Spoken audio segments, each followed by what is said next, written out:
So very good morning, students. Am I audible? Is my screen visible to you? Okay.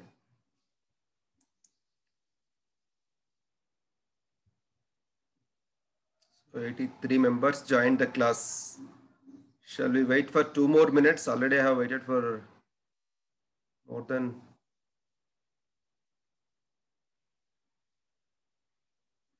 5 minutes.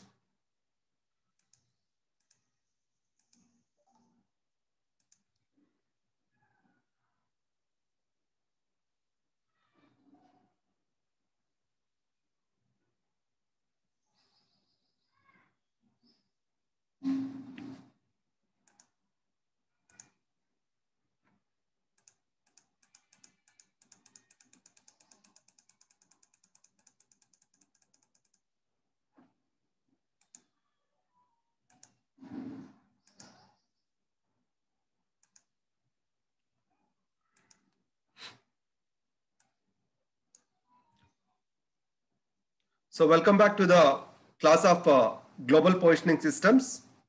Of course, we are almost in the verge of completion of the syllabus. So today I am going to start unit 4. In fact, the unit 4 we have already seen earlier. Of course, we have been studying about that in unit 1 and unit 2 and throughout unit 3 also. So there is a, I'm sorry, there is always an interlink between one unit to the other unit. The syllabus is framed like that. So don't miss any single class, because for the subject to understand, you need a continuity always. Right? So before we move on to the unit 4, that is titled as the differential GPS, let us have a quick recap of the unit 3, and we are left with some little bit portion in the unit 3. Let me complete that before we proceed to the unit 4. So let me share the PPTs of unit 3 first, then I'll move on to the unit 4. So in the unit 3, we have seen about the pseudolite satellites, that is pseudolites or pseudo satellites. So which are useful for the pseudo range measurements. For the pseudo ranging measurement. Now, a receiver, a GPS receiver, which is using the differential GPS concept and which is using the pseudo range measurement. So it should have certain capabilities. It should have certain compatibility to accept the pseudo satellite signals. So in the design of a receiver, in the design of a GPS receiver, we must make it adaptable or compatible for the pseudo satellites. So what are those requirements of a GPS receiver to apt or to adapt or to compatible with the pseudo satellites? So first one is the GPS receiver must have a continuous reception. The GPS receiver must have a continuous reception. Why it is? Because the receiver must continuously recover the pseudolite data message and a channel must be dedicated to this task. For this reason, a single channel slow sequencing receiver may not be serving the purpose. So we have to go for the multi-channel receivers.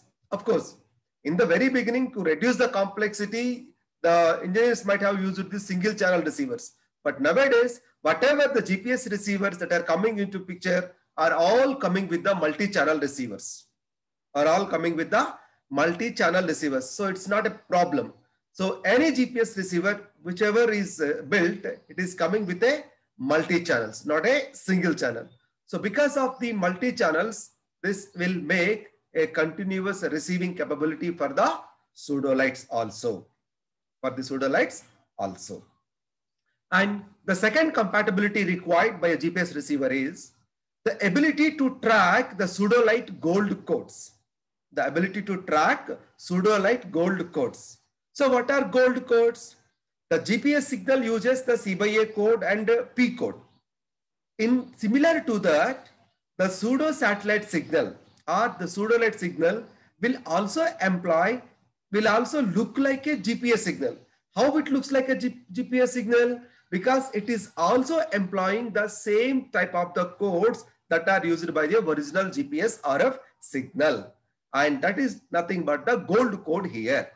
The receiver must be capable of generating and tracking, must be capable of generating and also tracking each of the 51 special CBA codes. How many CBA codes are there?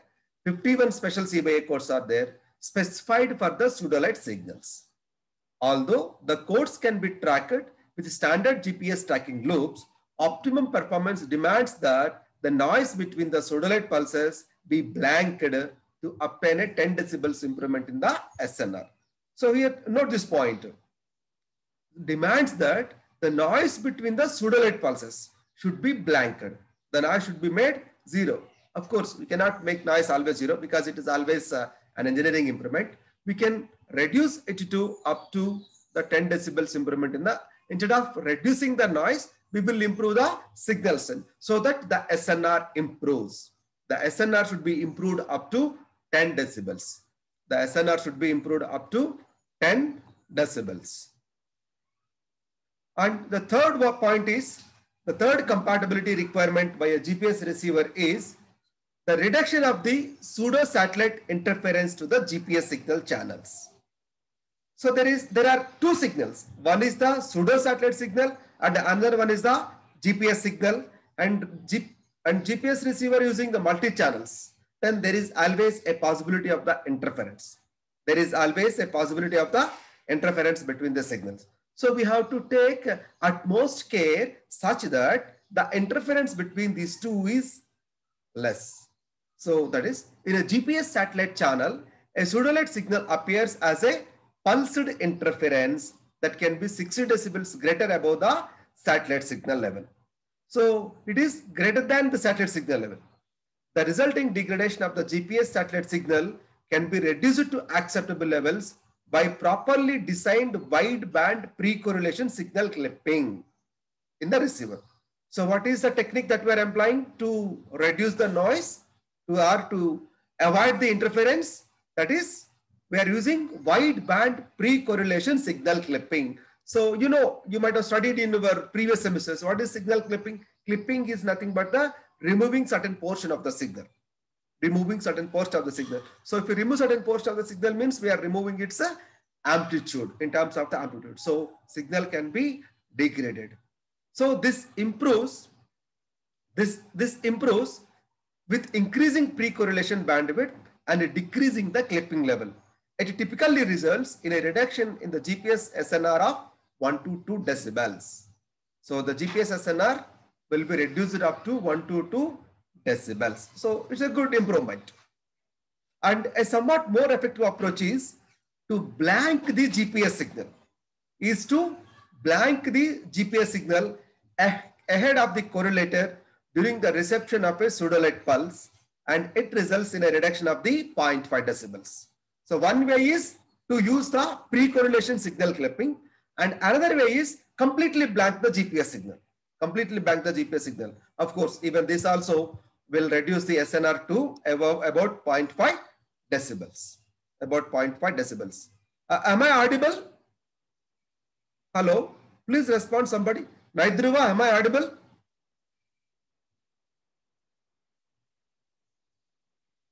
Is my signal is good? Am I audible to you? Hello? Please respond, guys.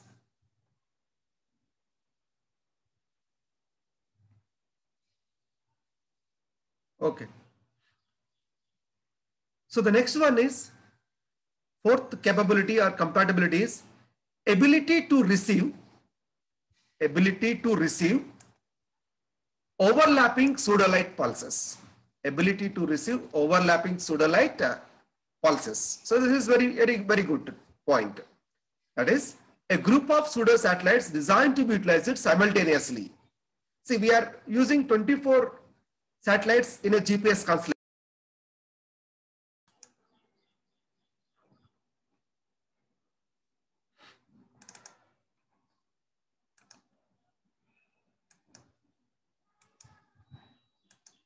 I'm sorry, my signal is lost for a moment and now I reconnected. Thank you. Now you won't get any interruption, I promise.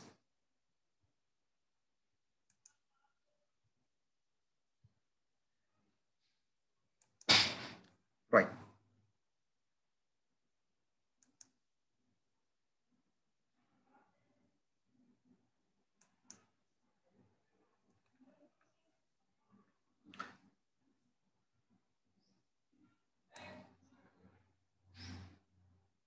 So the next one is the ability of a receiver to receive the overlapping pseudolite pulses. Because as we are using 24 satellites in a GPS constellation, the pseudo satellites are also many in number. The pseudo satellites are also many in number. So that the receiver must be able to receive the signal from any pseudo satellite. Must be able to receive signal from any pseudolite. The receiver design parameters must be chosen carefully to ensure that the overlapping pulses from the different pseudolites can be separated. They should not be received as they are overlapping. There should be a capability to separate them. And the signal level from a nearby pseudolite often can be strong enough to overcome the approximately 24 decibels of interference suppression provided by the cross correlation properties of the distinct gold codes, and also can obliterate, or that is completely separate, a second overlapping signal by saturating the receiver amplifiers. By saturating the receiver amplifiers. So this is here, we can use the technique of suppressing the other signal, or we can overcome that the separation of the signals by using a distinct gold codes. So because the gold codes are distinct, it can easily be separated. So these two problems can be solved by properly designed wideband pre-correlation signal clipping. So one technique we used is signal clipping. So it should be properly designed wideband pre-correlation signal clipping is one choice. So in this, there are two conflicting requirements. One is the deep clipping, that is severe clipping. Deep clipping, it significantly reduces the amount of interfering power from a strong signal, but it gives the strong signal more ability to blank out the weaker one. That is called as the capture effect that you know, I think, from analog communications. And the second one is the more modest clipping levels will reduce the capture effect at the expense of passing more power from the stronger signal into the correlators.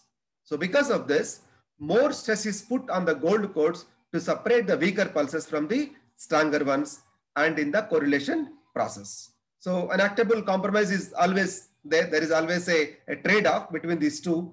And for most of the purposes is to clip the received signal at about plus or minus 2 standard deviations of the pre-correlation noise power. So acceptable clipping is plus or minus standard deviation, plus or minus 2 standard deviation. And the next receiver design choice is, see, till now we have, it looks like a conflicting. Till now we have studied that our receiver must be able to receive the pseudo satellite signals. And here we are saying the conflicted version. There should be some immunity to pseudolite signals. So why immunity is required? The immunity is required for a non-participating receiver. This is very, very important question, and it was asked in the previous university examinations. So what is a non-participating receiver? A receiver that is not designed to receive a pseudolite signal must be designed so that a pseudolite signal, which might be 60 decibels stronger than a satellite signal, will not interfere with the latter. So that is called as a non-participating receiver. we should not assume that all the GPS receivers are pseudolite compatible. Are you getting my point?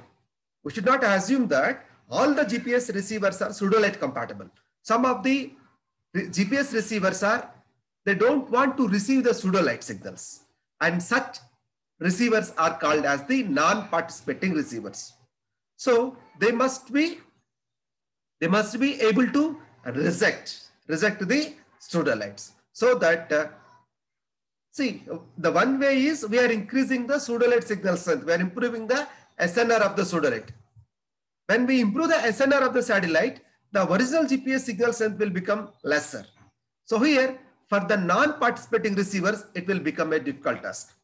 For the non-participating receivers, it will become a difficult task. So that they have to be designed such that they have higher SNR. So the buyers of the non-participating receivers would be well advised to obtain assurances of the immunity to the jamming by the pseudolites. So there is always a jamming by the pseudolites between the GPS receivers and the satellites, GPS signals and the pseudolite signals. So the non-participating receivers must have a jamming capacity of the pseudolites. So pseudolite immunity in a non-participant receiver can be affected by designing the front-end amplifier. So the first stage in the receiver is the front-end amplifier after receiving the signal, modulated signal by a receiver.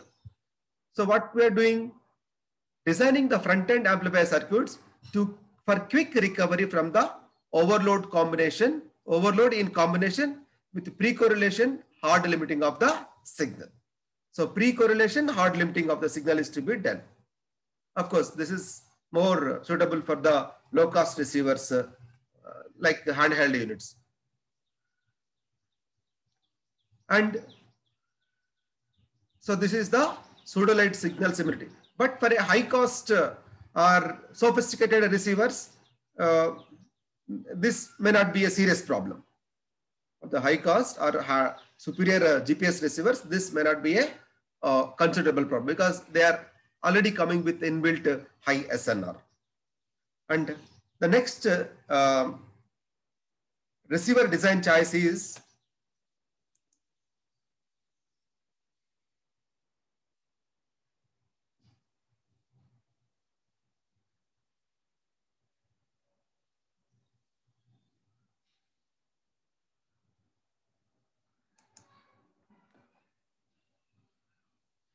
how it deals with the back-end amplifiers.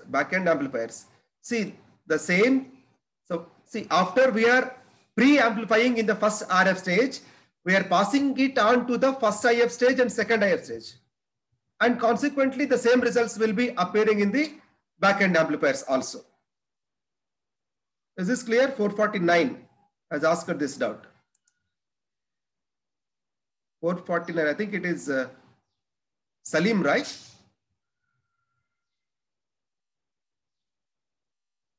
Okay, right. Thank you. Next. Now, in addition to all this, there must be some special aids required.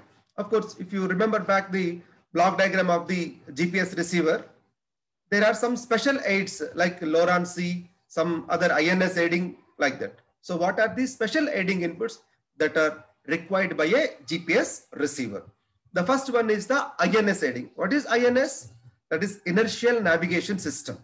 IN stands for the inertial navigation system. I hope if you remember my first unit, first topic, INS is what? Inertial navigation system.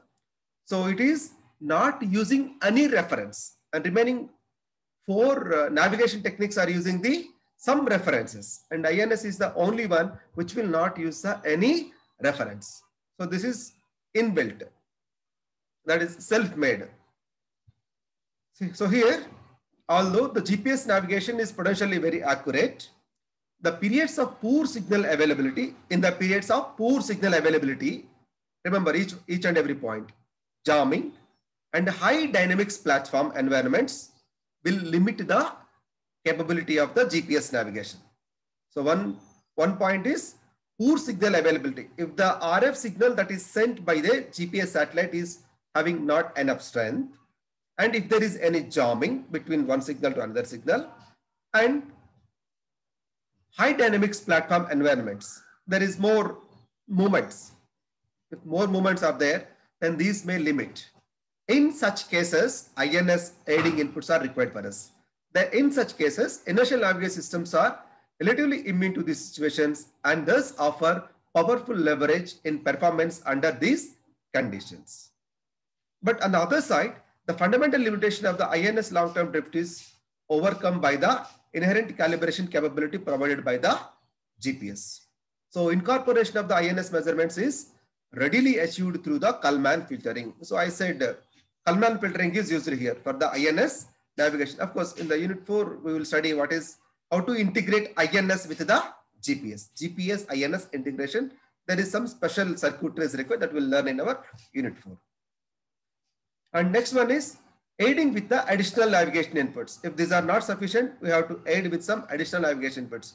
So that our Kalman filtering can also use additional measurement data from the navigation systems such as LORAN-C, vehicular wheel sensors, and magnetic compasses to provide the navigation accuracy and reliability. To provide the navigation accuracy and reliability, it will depend on other additional navigation inputs like LORAN-C, vehicular wheel sensors, and magnetic compasses. Next, the third one is the altimeter aiding. The fundamental property of a GPS satellite geometry causes the greatest error in the GPS positioning to be in the vertical direction. So vertical error can be significantly reduced by the inputs from the barometric, radar, or laser altimeter data. So coupling within the system of positioning equations, it tends to reduce the horizontal error as well.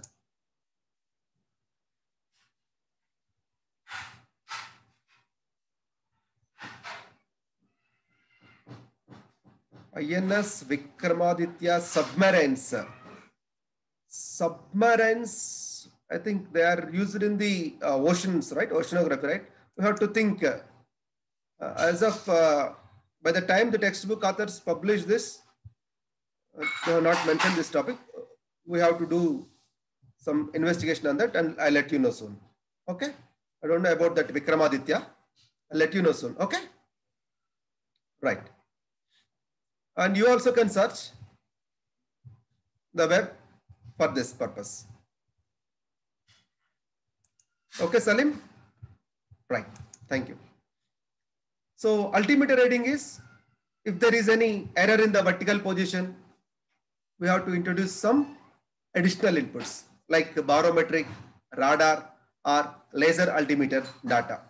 And of course, this is coming inbuilt with the GPS so that it will also reduce the horizontal errors. And the most important one is the clock drift or clock offset error is the one which you have seen as the case of data errors. And for that, we need a clock aiding. For this, we are using an external clock with high stability and accuracy can improve the navigation performance. It can be continuously calibrated when enough satellite signals are available to obtain the precise GPS time. So always there is a mismatch between the GPS time and the local clock time. So we have to calibrate the local clock with a high accuracy. So that we have to provide a clock aiding also. And antenna design, we have already completed this. So these are the 5 types of antennas. So with this, unit 3 is completed. Any doubts in unit 3 before I switch on to the unit 4? Yes, guys.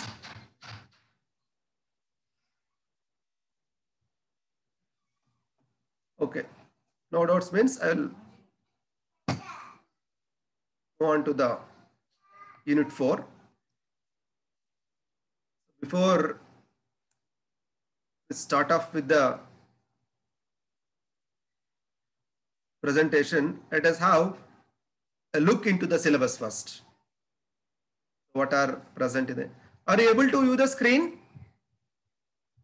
Hello? Are you able to view the screen?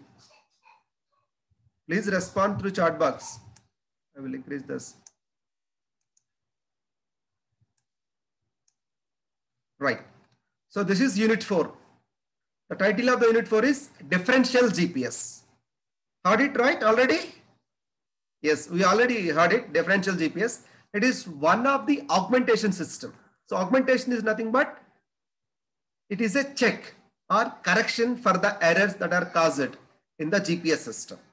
So it is a improvement. Augmentation means nothing but improvement or development of the more precise and accurate accuracy of the GPS navigation.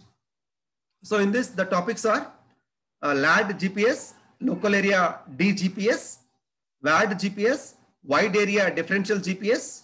In this, wide area augmentation system, WAS, and here we use some special satellites like geo uplink subsystem and geo downlink system and geo orbit determination and geometric analysis, covariance analysis, and finally, just now I told GPS INS integration architectures.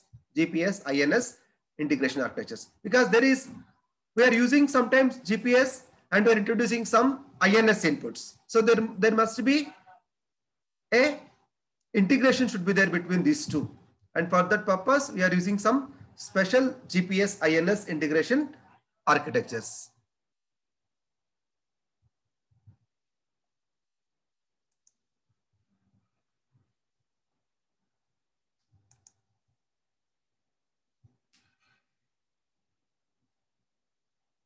So unit 4, now I will share.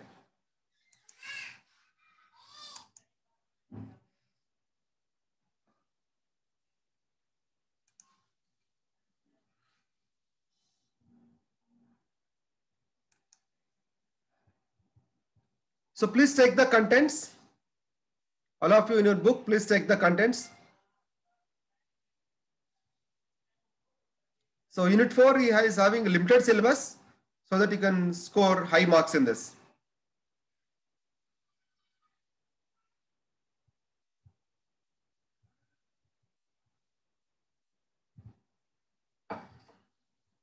So one is the local area differential GPS. Second is wide area differential GPS. The third topic is space-based augmentation system. In that we have wide area augmentation system and WAS and IGNOS, that is European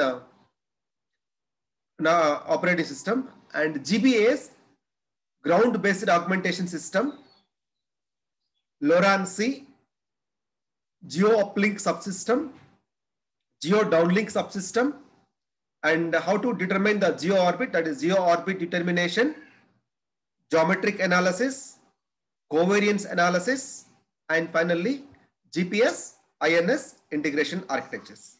GPS INS integration architectures. If we complete this, almost the syllabus gets complete. Of course, unit 5 is all about the applications of the GPS, of course, which you have been learned from in unit 1. The same thing with some more details we will be coming across. Is that clear? Right. Now we'll move on to the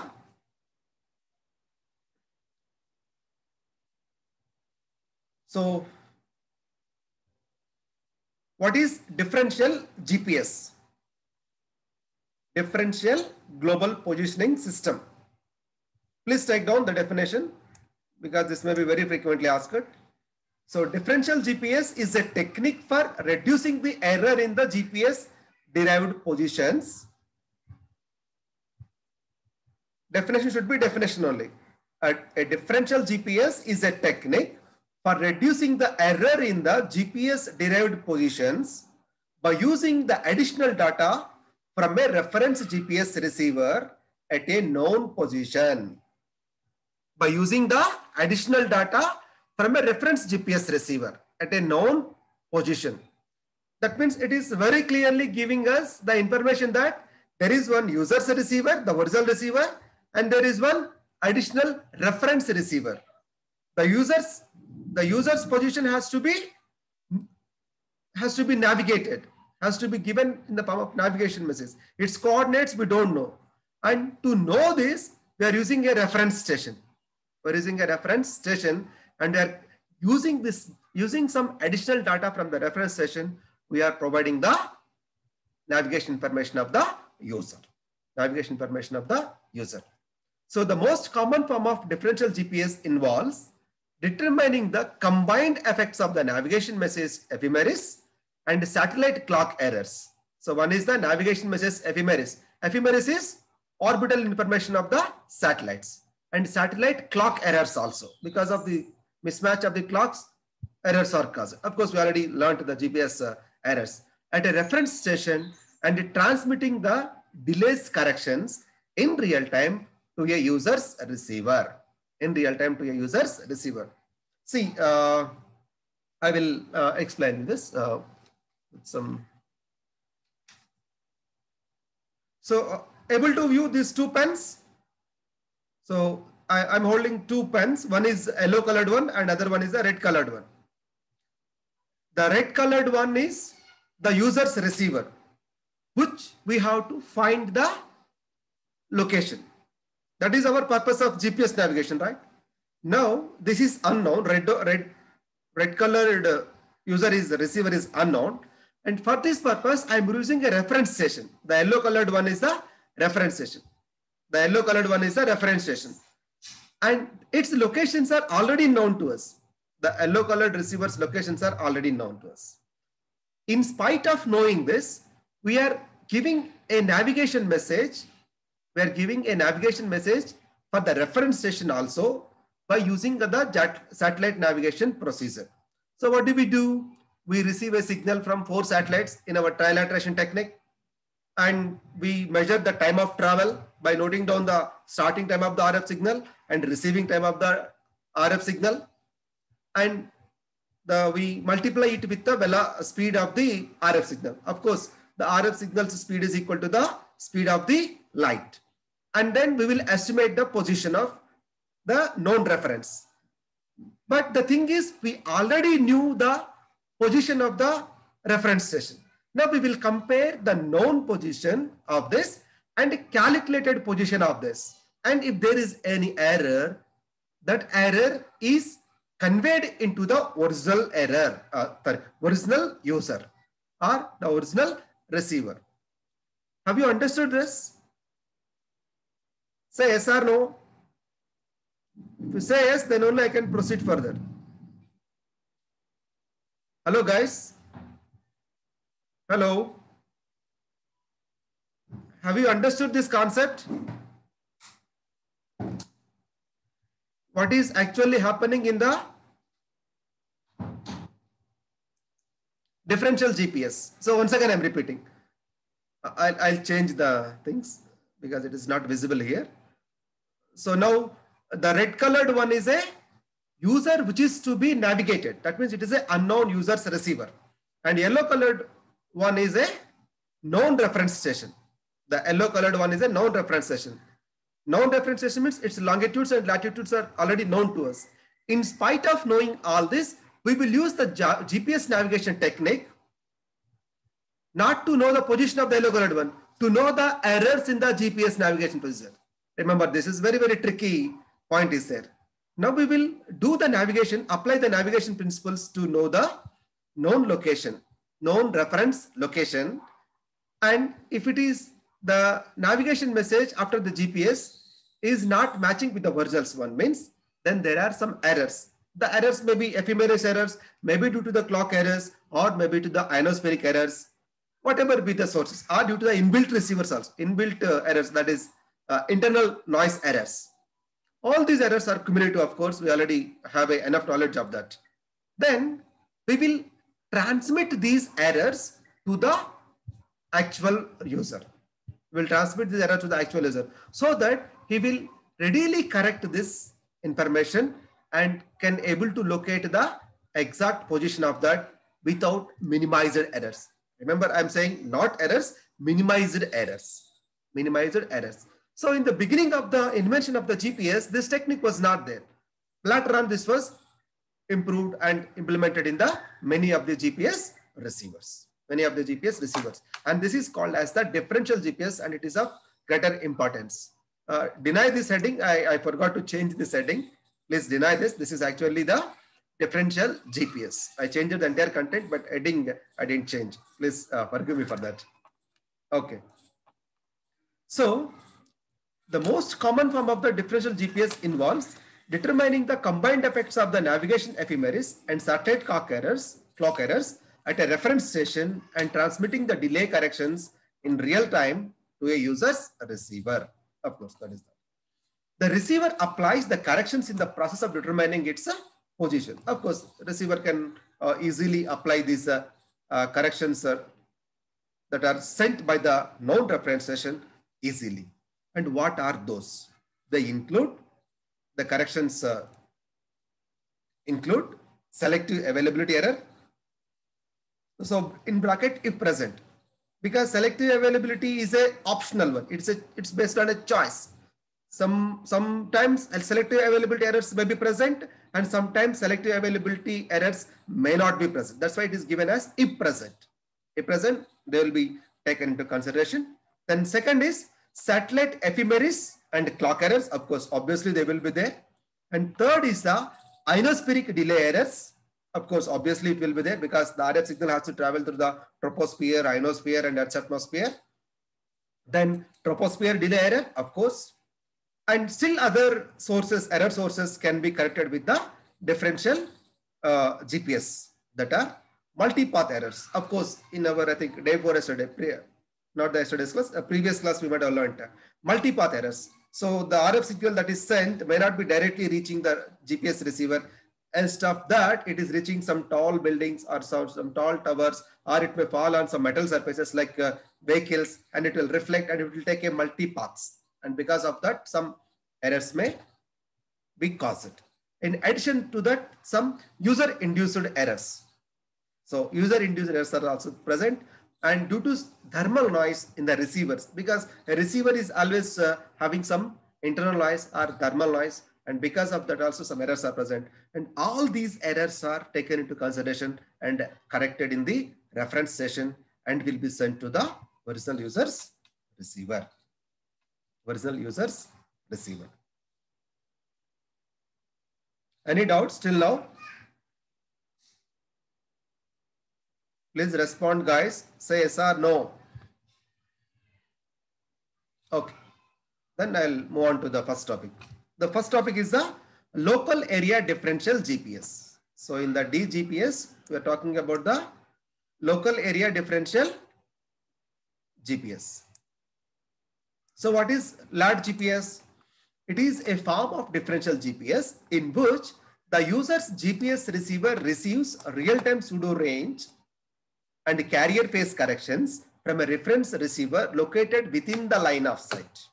So underline this point. Please take this definition and underline within the line of sight. That's why it is called as a local area differential GPS. So it is whatever till now we have discussed it. It is getting the corrections in the pseudo range and also the carrier phase corrections. But the reference station is within the range of line of sight. Within the range of the line of sight. That's why it is called as a local area differential GPS. These corrections account for the combined effects of navigation message ephemeris and satellite clock errors, that is usually atmospheric propagation delay errors at the reference station.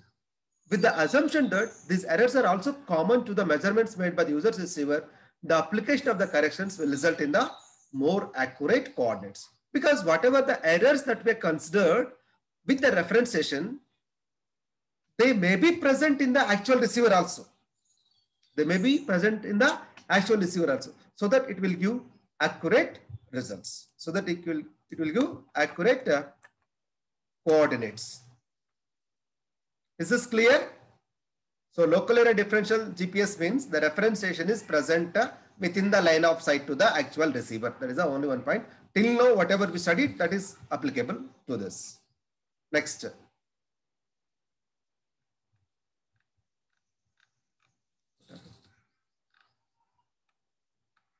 The next one is the wide area differential GPS. Wide area means it is over a large coverage. So one reference station is present in another country and another reference station is present in another country, of course, of their alliance. That is the difference. So wide area differential GPS is a form of differential GPS in which the user's GPS receiver receives the corrections determined from a network of reference stations. So here you see, from a network of reference stations, underline this word, distributed over a wide geographic area. Distributed over a wide geographic area. Please take down this definition.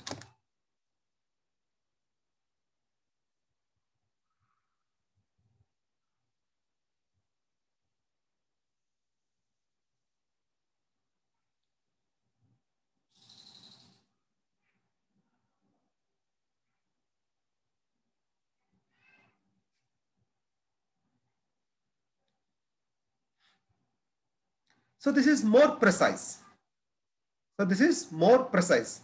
So separate corrections are done for each kind of error sources, like satellite clock error, ionospheric propagation delay, and also the ephemeris errors. So earlier we have taken all these things as a common error, cumulative error. But here separate corrections are done for each type of the error source. The corrections are applied in the user's receiver and are attached computer in computing the receiver's coordinates. So underline this point again. This is very, very important point. So the corrections may be done in the user's receiver or attached computer. So till now we have not come across this point. Or in an attached computer in computing the receiver's coordinates. So there will be a separate attached computer in the master control session, right?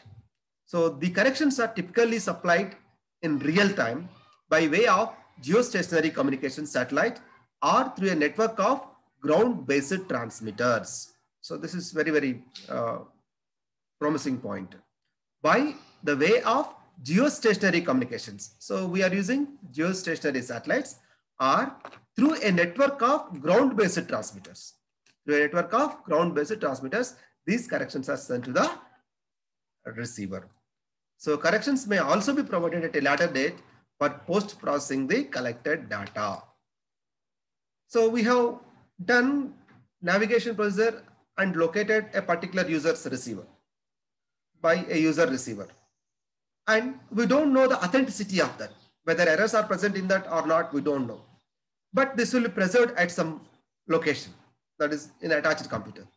Now, after some time, by a reference station or a group of network of reference stations, the errors are sent. Then the post-processing may be done. The post-processing also may be done in some cases. Next, space-based augmentation system, SBAS. Space-based augmentation system. Augmentation, where are we doing? In the space itself. So till now, wide area differential GPS and local area differential GPS are in the ground station. Remember this point. In the user segment. These are all in the user segment. And this one is in the space segment. That's why it is called as the space-based augmentation system.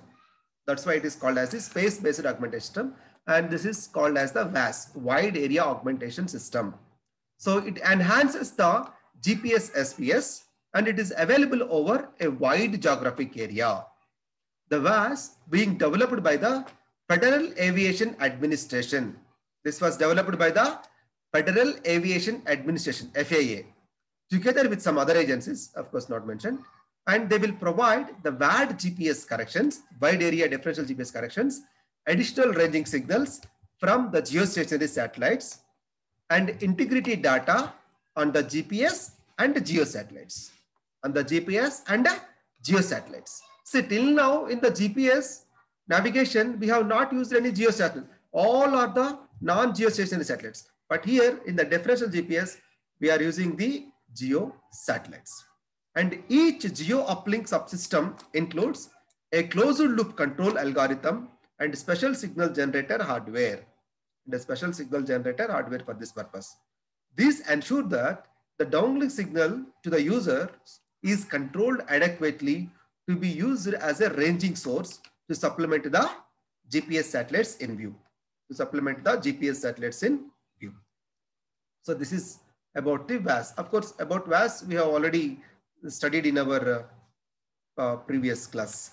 So space-based augmentation system, I think we cannot cover it now. How much time is left for us today? Till it's almost 11:25. Huh?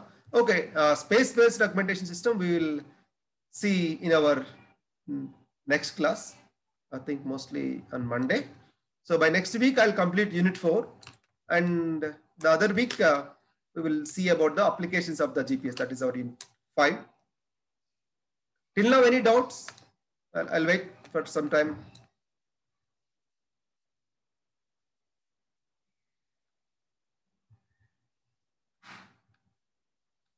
Any doubts, guys?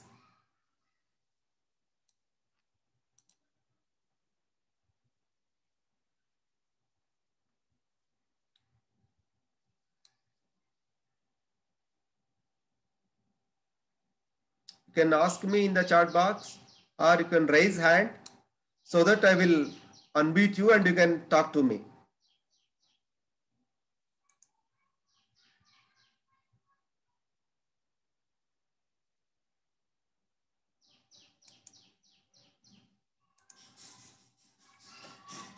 Okay, shall I assume that no doubts? Okay, then thank you for today. We'll meet in the next class. Thank you, guys.